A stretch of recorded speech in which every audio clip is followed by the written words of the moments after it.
guys, how you doing? And you're gonna say, whoa, hold on, you said that you're gonna do a step-by-step on this, and you're right, I was gonna do a step-by-step video on this, but then all of a sudden it was a beautiful hot day. The sun was shining, I had a glass of lemonade next to me, bare-chested, enjoying the heat, just sanding back and cleaning the helmets.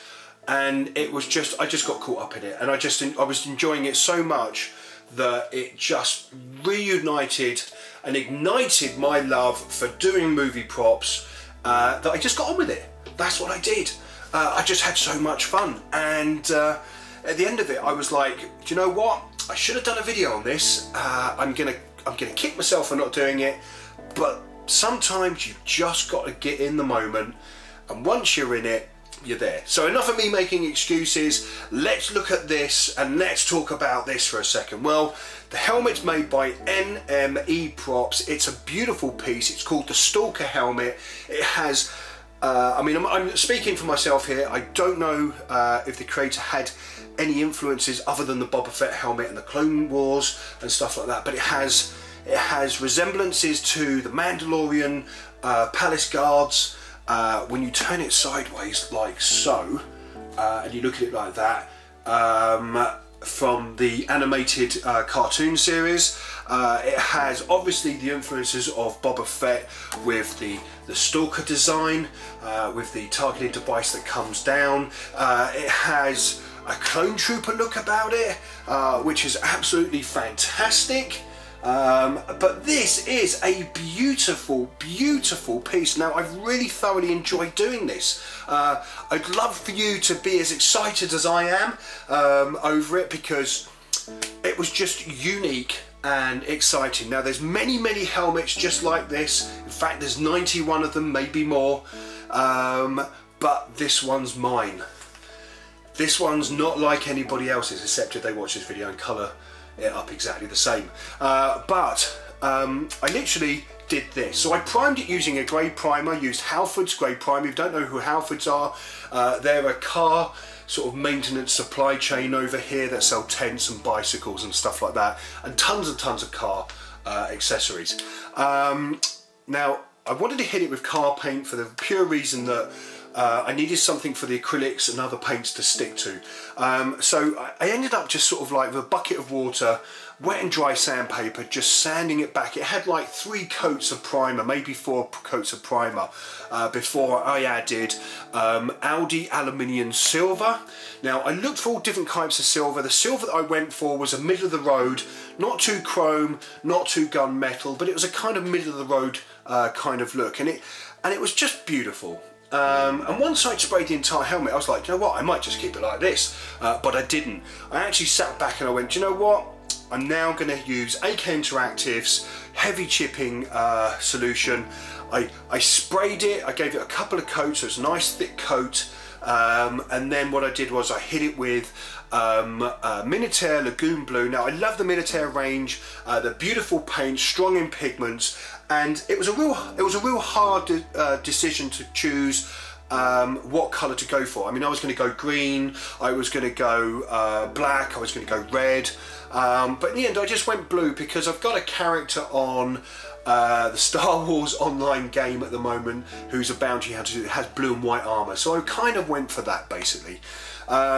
So I hit it with that, and the nice thing was I could go back and I could then just get a toothbrush and a scrubbing brush, run it under cold water, and I could just scrape it back, and I got this beautiful, beautiful chipping effect, which I was absolutely amazed. Now, the other colours were added later, the blue, the green, the red, and the yellow and the white.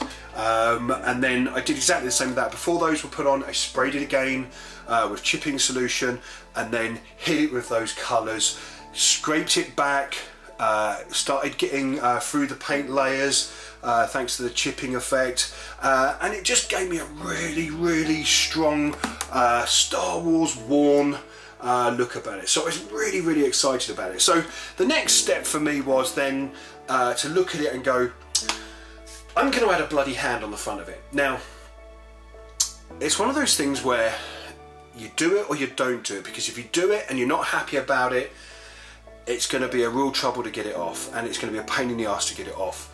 And it was one of those things where I talked to the rest of the group, all 8 guys, and I sort of said, you know, I'm going to go for it. It may come out wrong, and so I just went for it. And I found that once I'd done it, I was actually really, really happy. Now, it's a lot darker than it is on here because of the lighting and because of the screen that I'm looking through, the LCD screen that I'm looking through. It makes it look really bright. So I'm hoping you see it for the colour that it is. It's a nice, you know when blood dries and it has that sort of like congealed, sort of like rubbery look? It's got that, and it looks quite nice. And the nice thing about it was the visor was out, but when I put that visor in, I was like, yeah, okay, I'm happy. Now, the thing about Star Wars for me was, and I'm going to just reminisce for a second, you may agree, you may not disagree, and this video may go on for a bit, so I do apologise. The thing about Star Wars was, it was the first film that I'd seen where everything wasn't so bright and rosy in the future. Everything wasn't so clean. You know, it had chipped, everything was chipped, the paintwork and all that sort of stuff. The armour was dirty, it was gritty. It wasn't like, you know, the beautiful Flash Gordon where everything was gold and beautiful reds, and the colours were just beautiful, you know, and it stood out. Everything was gritty, dirty and worn. Even the spaceships were worn and dirty. It wasn't like, you know, the Hotel Marriott. It was like this downtrodden motel round the corner sort of thing that you pulled up into to shag some prosy in. I do apologise for that, kids, you know I don't like that sort of stuff. But it wasn't nice and pretty, so I kind of hope that I've reflected that back into the helmet. And it's really made me excited about painting. And I know you're going to sort of go, yeah, but you know what, you paint loads of stuff. You can paint loads of stuff. You can paint stuff where you're not inspired. It's just the run-of-the-mill. Now, I've been really lucky with the Thunderhawk, and I've been really lucky with this because I'm really enjoying it. It kicks up your passion for what you do. It wakes you up and goes, my God, I love doing this. So I'm excited about painting the armour. I'm excited about going on. And this is all I've wanted to do is walk around the house wearing this for the last 3 days. Just, you know, quoting lines from Star Wars. You know, going up to the dog and saying, monkey, I am your father. And, you know, he's no good to me, dead when you're opening up the fridge to pull out, you know, some chicken legs. You know, this has inspired me to get excited about painting. So I can't thank Enemy enough, and I can't thank Hayden for originally sitting down with me and going, let's do it. So let's have a look at the inside. So I've laid down, sorry, I was rambling there. I'm just excited about this.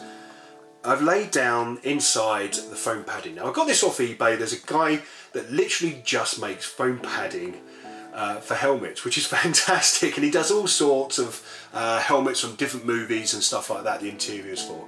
So it was cheap, it wasn't that expensive. That went in there. The next step for me, obviously, is to add a microphone and a fan to the inside of this, because obviously you're going to sweat like mad on hot days like this.